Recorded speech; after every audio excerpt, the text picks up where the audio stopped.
where not just women are in danger, but all marginalized people, where being uniquely different right now might truly be considered a crime.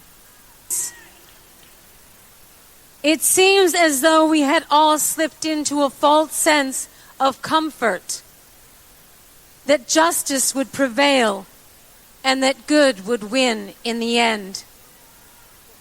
Well, good did not win this election, but good will win in the end.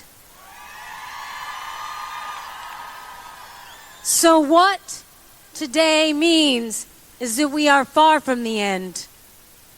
Today marks the beginning of our story. The revolution starts here. The fight for the right to be free, to be who we are, to be equal. Let's march together through this darkness, and with each step, know that we are not afraid. That we are not alone. That we will not back down. That there is power in our unity, and that no opposing force stands a chance in the face of true solidarity.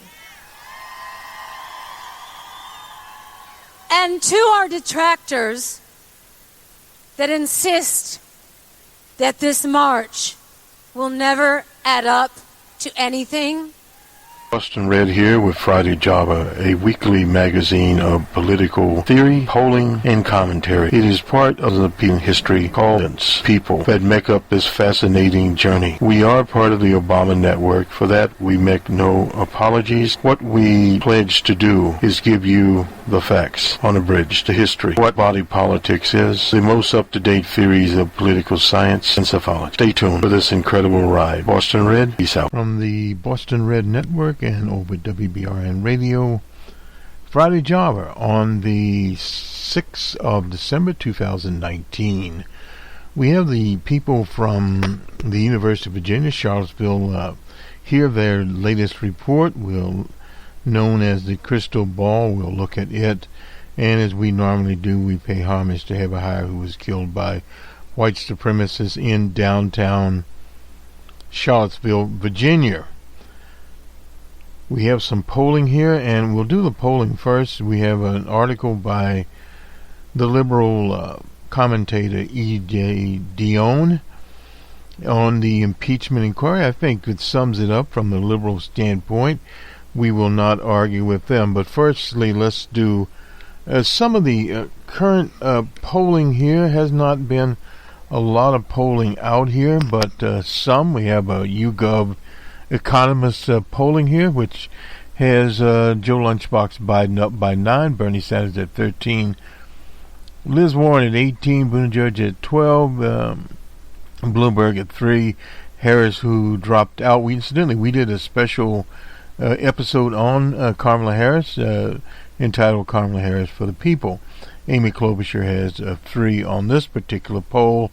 The Reuters approval rating, the president is at 42, so we've not seen any distinguishable drop in his polling numbers here. And let's see, what else do we have? The generic, let's see, congressional vote to Democrats. This again is YouGov.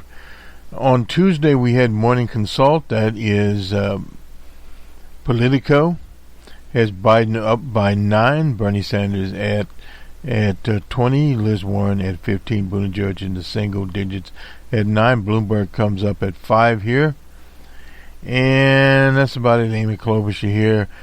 The Gallup poll, this is, I don't have the Gallup Presidente, But yeah, we want to get into Congress. Congress is at 24 here. They're always very low on the situation. Then we have the Hill. Their poll has Biden up by 16.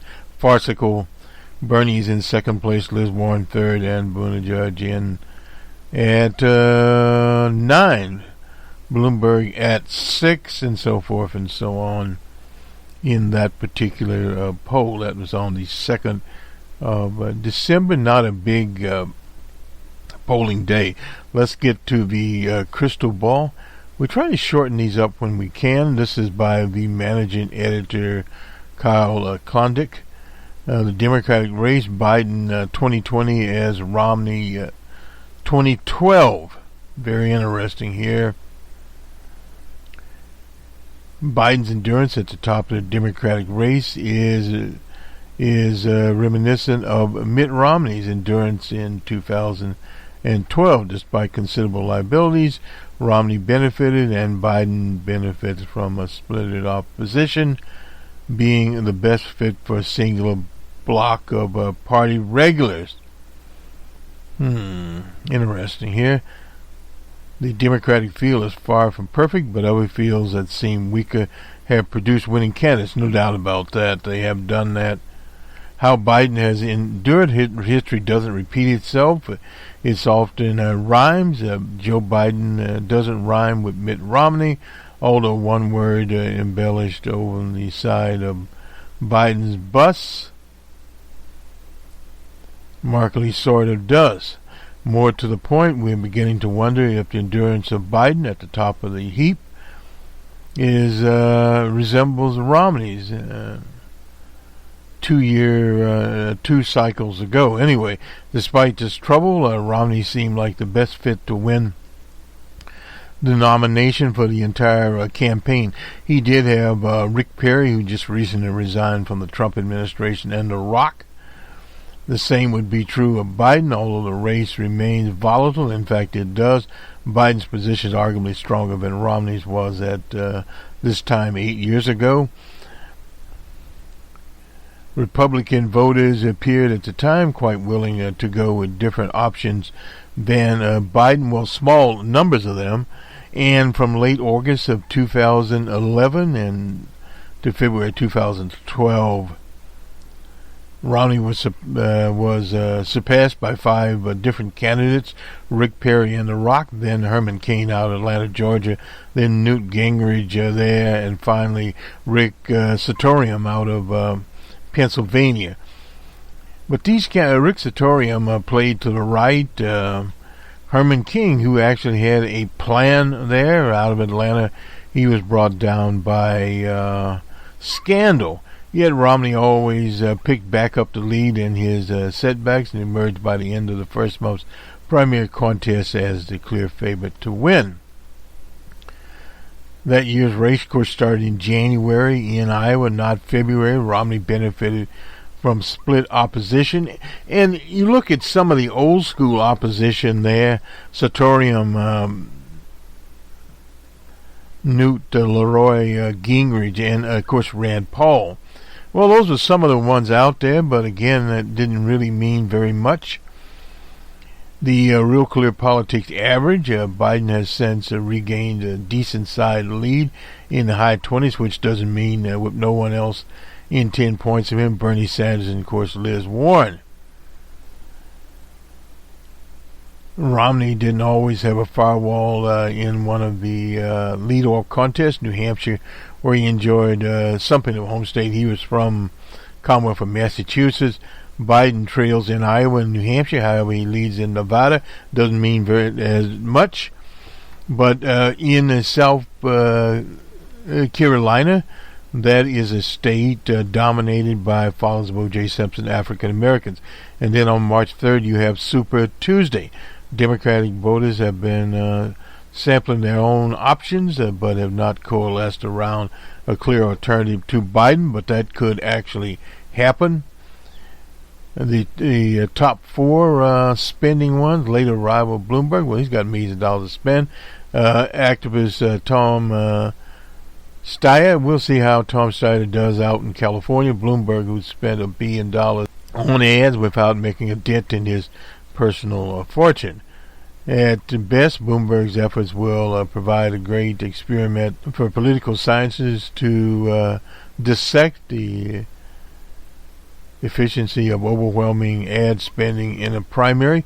Well, it does have its effects. It'll be very interesting. That is perhaps if they need the other Democrats have some sharp arguments that can be made against Bloomberg, and they bring in here Liz Warren. And in the Commonwealth, he backed Scott Brown, whom Elizabeth Warren destroyed. That was in 2012. Bloomberg also backed the moderate senator, actually conservative senator, Pat Toomey from Pennsylvania in the 2016 race. And for leading in the poll, two big spenders are denying oxygen to the others. Even after Steve Bullock, well, he was never in a race. Representative Joe Sintok, and most notably Kamala Harris for the people. Harris saw her support spike after a well-regarded first debate, but she never wanted to do that. Faye Harris sustained her success. The senator from New Jersey, Booker, a new entrant, Devon Patrick. That was something they just threw in there. Period. From the Quinnipiac University, pegged their support at 43% with African Americans. Polling in South Carolina, the first primary state, will feature a majority African American electorate there. But the problem that you have in South Carolina, of course, the home state of Reverend Jesse Jackson. And Jesse Jackson won South Carolina, the last Democrat to win the nomination without doing the best amongst African American voters. Of course, he lost. That was our own Professor Dukakis back in 1988, who lost to the vote to Jesse Jackson. Here again, Biden's position is reminiscent of Romney's.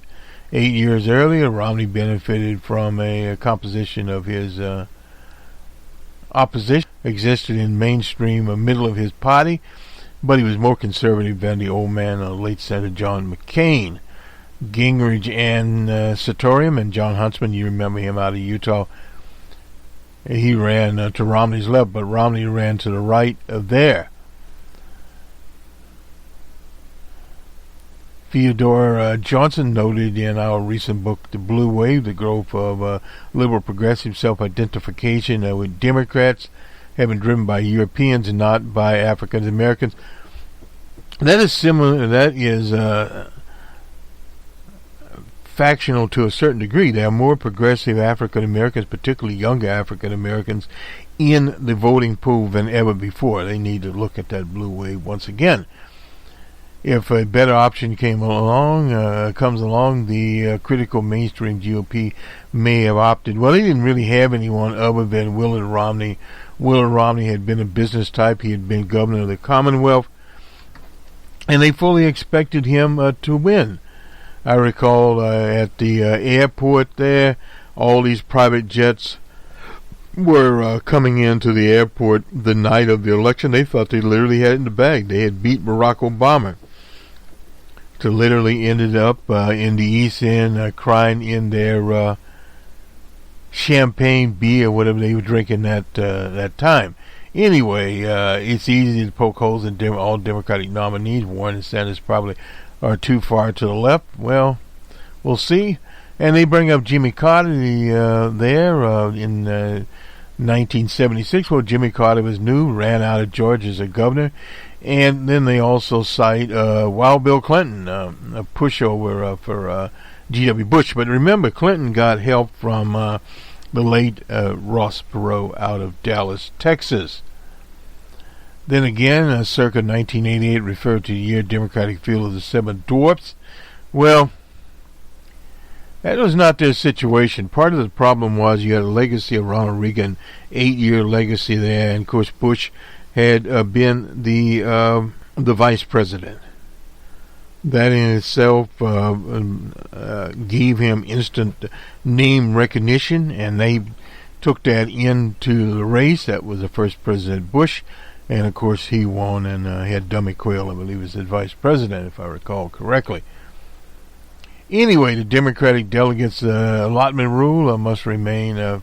From mine, all delegates are awarded proportionally, although 15% or greater support is required to win delegates in a crowded contest. There may only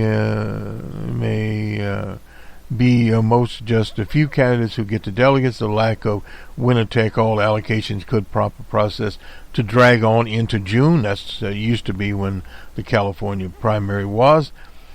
Something that hasn't happened in national parties since 1952. Anyway, for general election, it isn't just who is chosen the Democratic nominee. It's how he or she is chosen, how the damage to the party. We all know about that, and some primary voters may disappear in the fall. There's no doubt about that. A lot of us disappeared in 2016. It's easy to imagine some supporters of outside candidates. Now, this is editorial here. They named Bernie Sanders, Tulsi Gabbard, and the entrepreneur, I don't expect that, of Andrew Yang falling by the wayside, even if the candidates themselves dutifully get behind the eventual nominee.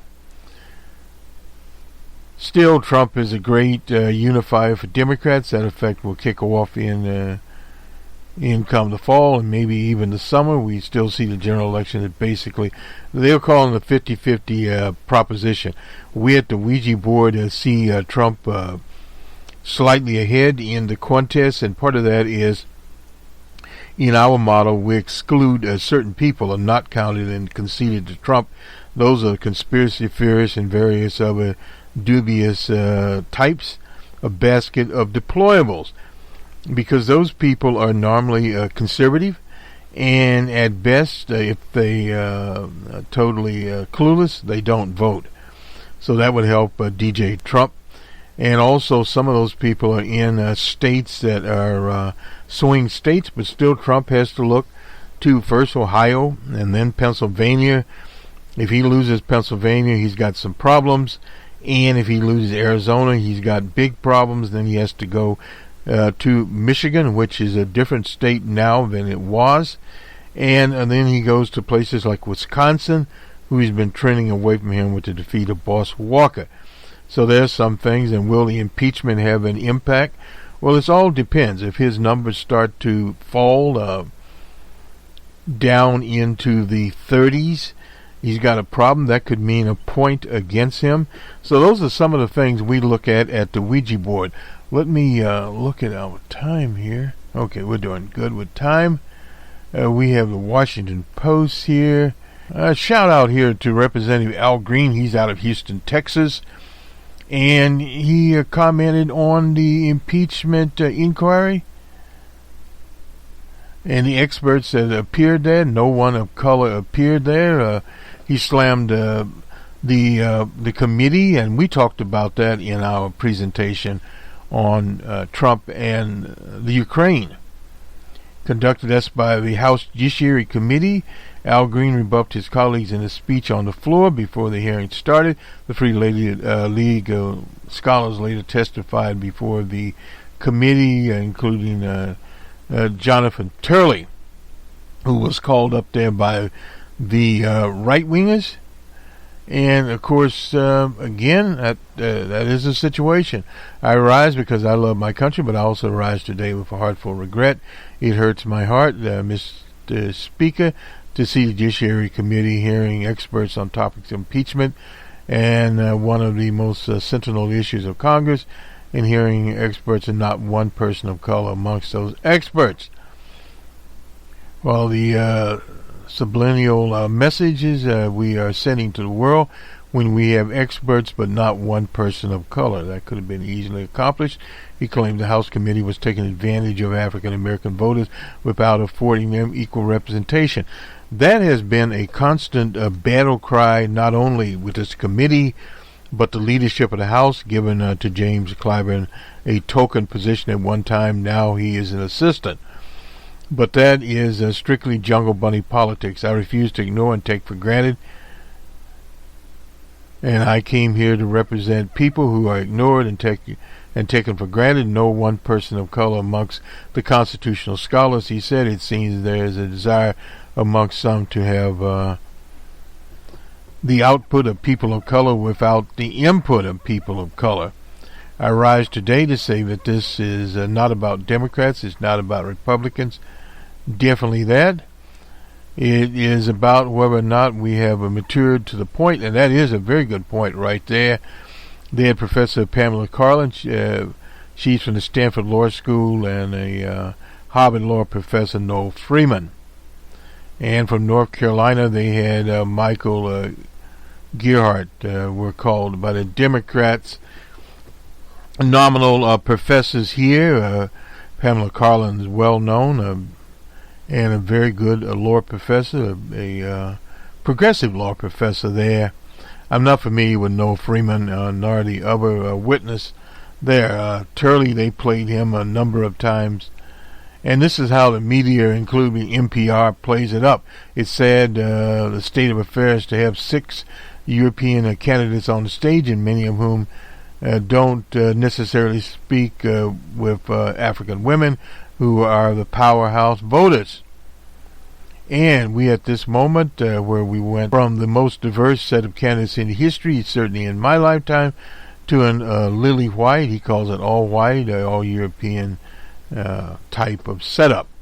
And now this is one of the big problems you have, and you also have that because of the overall situation, fundraising. Much of the fundraising goes to wealthy white males or European males. Now, Barack Obama was different. African people actually put the seed money in for the former President Obama's campaign. He came out of Chicago, and there were people there. Anyway, nonetheless, Amy Olsen told... that was her comment I made. She is the co-founder, and we covered them. She the People. That's a nonprofit dedicated to women and people of color. They did, in fact, have in the discussion there one woman,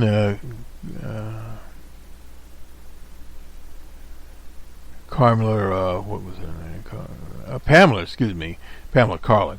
Anyway, she was there, and she represented that, and also she represented the LGBT community. So they did get into the situation. Let me just move here. We have that, and we need to go to the Washington Post here and finish up a few other articles here. We'll hit on the Attorney General Barr. Evidently, Barr is not getting what he wants from his special, hand-picked prosecutor to tell the Inspector General he can't back these right-wing theories. That's the theory of the interference in the 2016 came out of Ukraine, not from the Russian Federation. Now, the Inspector General Horowitz there and John Durham, he's the special U.S. attorney appointed there by Barr.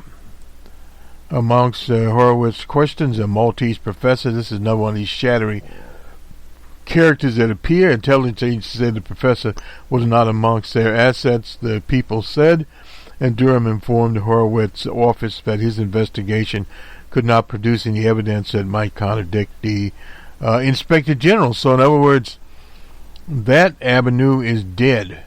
The draft is not final. The Inspector General has yet to release any conclusions there. So let's move on here to E.J. Dionne. I read this, so we'll move through E.J. Dionne. As many liberals, the moral imperative of impeachment. It's not the French President Emmanuel Macron purpose to provide a slogan for impeachment efforts against President Trump, which enters a new phase on Wednesday, opening the House Judiciary Committee. But often those explosive words at a news conference with Trump the day before, Macron reminded us about the stakes in the battle. It's really a deadly serious business. The president's partisans there tried to make it otherwise. Impeachment is really not about facts.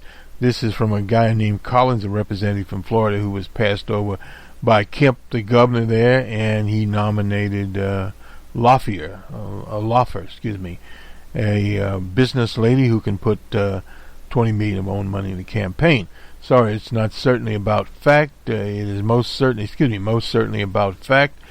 There are facts in the House Intelligence Committee's comprehensive report released Tuesday, and there are often embarrassing events visible for all to see during this week.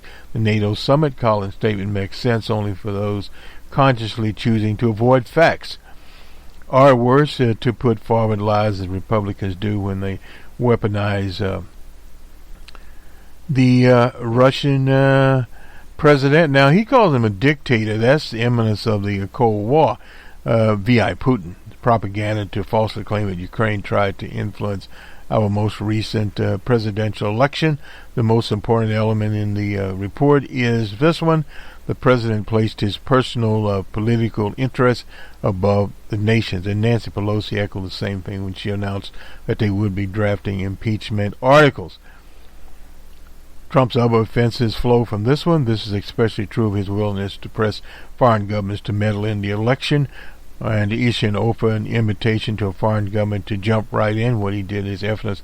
Russia, if you're listening, he did make that statement when he was running as a candidate. Trump being Trump, that's what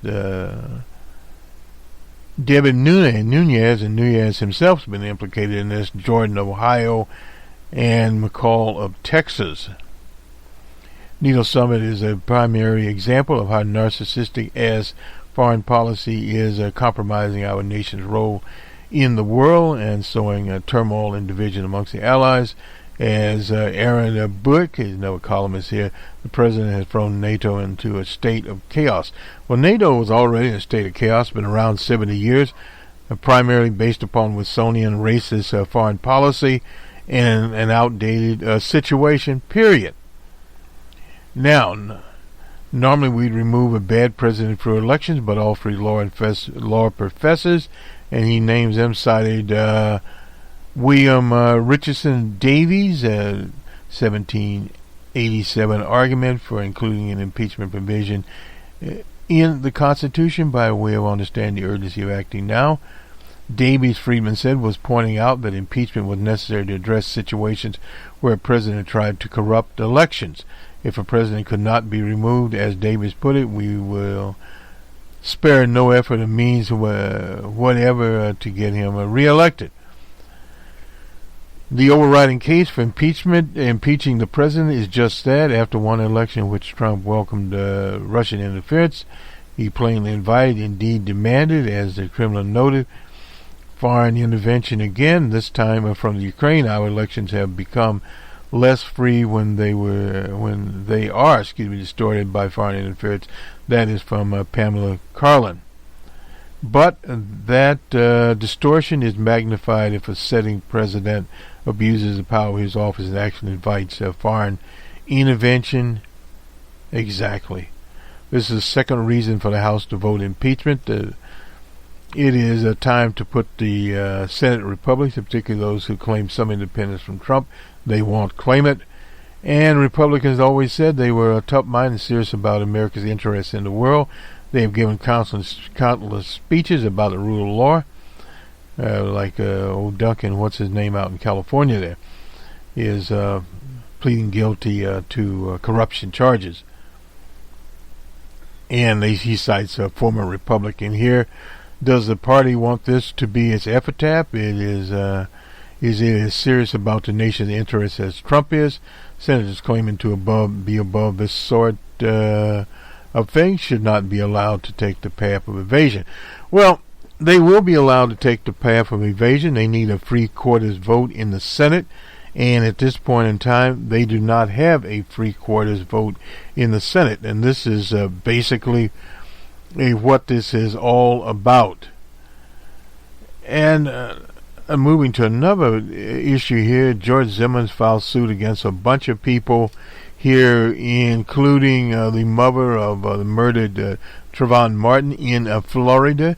It's filed by Larry Klingman, a right-wing attorney out of Boca Raton, Florida. He's been in many schemes there and he even puts his Gmail address there, so I guess you can call him up there. But anyway, email him, his office.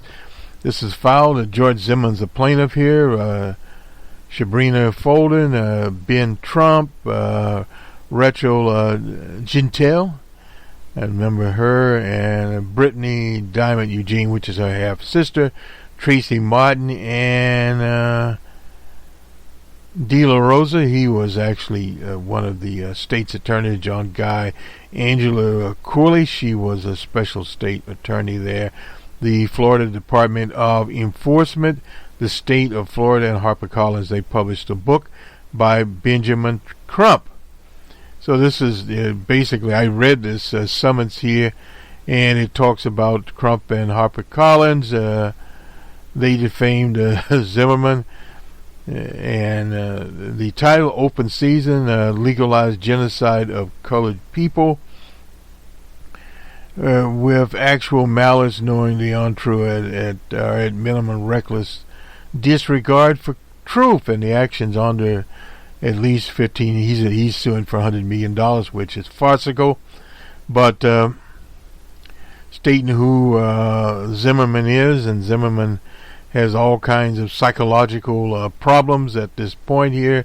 And Rachel Gintel, she testified during the hearing and was on the stand for 2 days. What they're trying to say here is that the half-sister, Brittany Diamond Eugene, was the actual girlfriend of Trayvon Martin. Now, they've had phone records and all other kinds of records, plus her testimony. And they call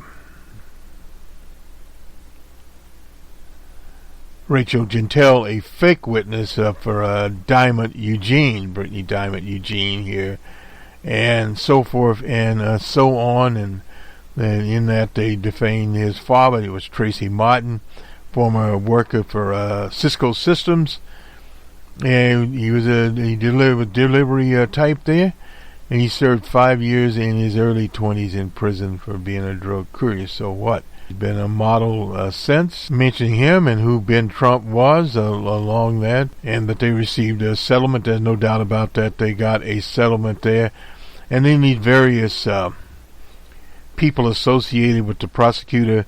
The governor at the time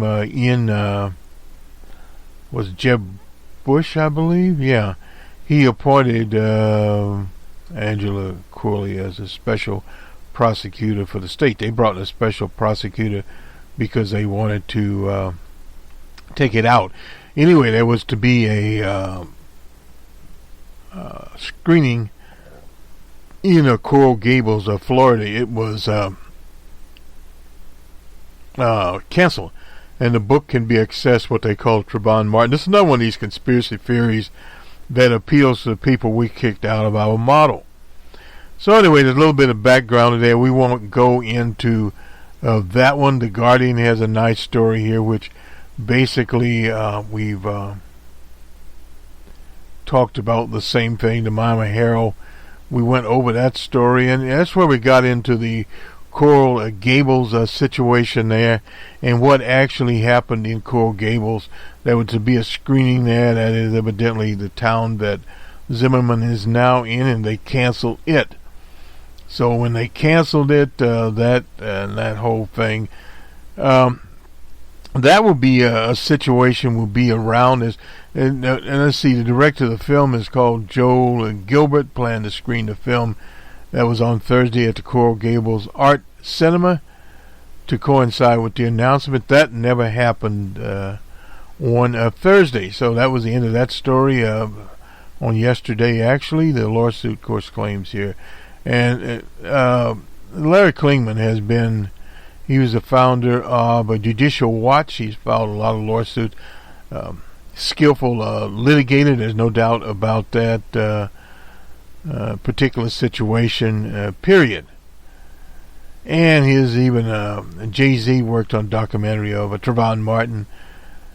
The private investigator told Zimmerman called him 21 times, sent him 38 text messages, and left him several voicemails within 2.5 hours. Cyber harassment, that was in 2018. and harassment of a private investigator. So again, Zimmerman is one of these characters I don't think one would have to do in his particular reputation there. There's no big argument about his reputation. Let me just quickly go to the West Coast. This is an interesting story here. We'll conclude. He wanted to ban feeding of homeless people. Now he's about to lead a federal homeless agency, a consultant known for urging cities to stop enabling homeless people. His name is Robert Marbod, who worked with several cities, including Fresno and several other California cities and counties. Will succeed somebody by the name of Matthew Doherty, Executive Director of the U.S. Interagency Council on Homelessness. Doherty is an Obama appointee, was ousted by Trump last month, and Gavin Newsom announced that Doherty will serve as a new advisor in California. The shift in leadership comes as Trump has repeatedly talked about it. Matthew Doherty, a tweet from a fast finger in mine, has been hitting today, my last day as the executive director there. Anyway, this trip led by Ben Hobbs, the White House Special Assistant for Domestic Affairs. Oh, that was September. We heard anything else about that. It's unclear that Marbot's appointment will mean for California, home to the nation's largest homeless department, didn't immediately return calls. His appointment is contingent on final approval of the Council. That'd be in December. The U.S. Interagency on Homelessness is a relatively small agency, but is responsible for coordinating programs and investment dollars of 19 federal departments, including housing, urban development, education, labor, etc. This Marbot is that's Marbut, is a Texas-based consultant. He pushed the city of Clearwater, Florida, to stop renegade food donations from churches. Oh boy, he characterized Clearwater as the second most enabling. He even went on to cover there. When I go to the city, I say if you really want to reduce, we are able to get 80% street reduction. That's what he told NPR in 2014. But likewise, you have to provide and sometimes create programs that address the root cause, because hunger is not the root cause of homelessness. He's also been skeptical of Housing First, a widely accepted model that prioritizes getting people off the street before focusing on issues such as mental health and substance abuse. There's no money in as much money. There's a lot of money in mental health and substance abuse. DeJong, a consultant, also worked with cities and counties on homelessness, said Marbot's approach is not grounded in best practices. It isn't effective, and of course it's outdated. His track record would suggest he has done a lot of work, has a lot of work to do to restore faith amongst people. Well, that's not his reason for being there. From Eric Tarr, an attorney with the National Law Center on Homeless and Poverty, said he's worried will move the Interagency Council on Homeless, by extension the federal government, away from encouraging communities to adopt Housing First policies. He points to his work in Florida as an example. He worked with the Sheriff's Department to create a shelter that functioned as a jail diversion for homeless people. Residents have to earn the privilege of sleeping indoors on a bunk bed. If they break any rules, they are moved outdoors for up to 15 days. Oh boy, this is just... The primary concern is his approach, and that seems signs of the administration philosophy is in line with many views of the Trump administration. And in September, they issued, this is their Council of Economic Advisors on homelessness, mostly focused on now streaming housing regulations that help solve the crisis. So I think this is such thinking has been roundly criticized by homeless advocates, particularly in places like L.A. He clearly has a patronizing, condescending, and sharing and blaming approach, no doubt about that. But it does nothing to end, even avert homelessness. His goal is to fix what he perceives as individual flaws. That is a big mistake to begin with. Responding to homelessness has long been seen as a domain of local governments, state giving cities and communities wide latitude. And this goes on here. I've seen firsthand that cities and states acting alone are not going to be able to find the problem. That's what Doherty says there. And much more federal intervention is needed. Asked about the appointment, the Mayor Garcetti is in Los Angeles, told reporters he welcomes anyone to this fight in homelessness. I don't care what the person has done in the past. That's what I have to say. I'm interested in what they're doing. This tells you that Eric Garcetti is himself a very flawed person. That's about all we can say here. Anyway, this will do it for Friday Jobber. The Week That Was appears on a Saturday morning, and then the Monday morning quarterback is there. We have 2 episodes. Kamala Harris for the People, we invite you to listen to that, and also the Trump-Ukrainian affair, and that is the report of the House of Representatives, of House Intelligence Committee, all 300 pages. We scanned it, we summarized it, and we attached it to the report. Have a good weekend, everyone. We'll talk to you soon.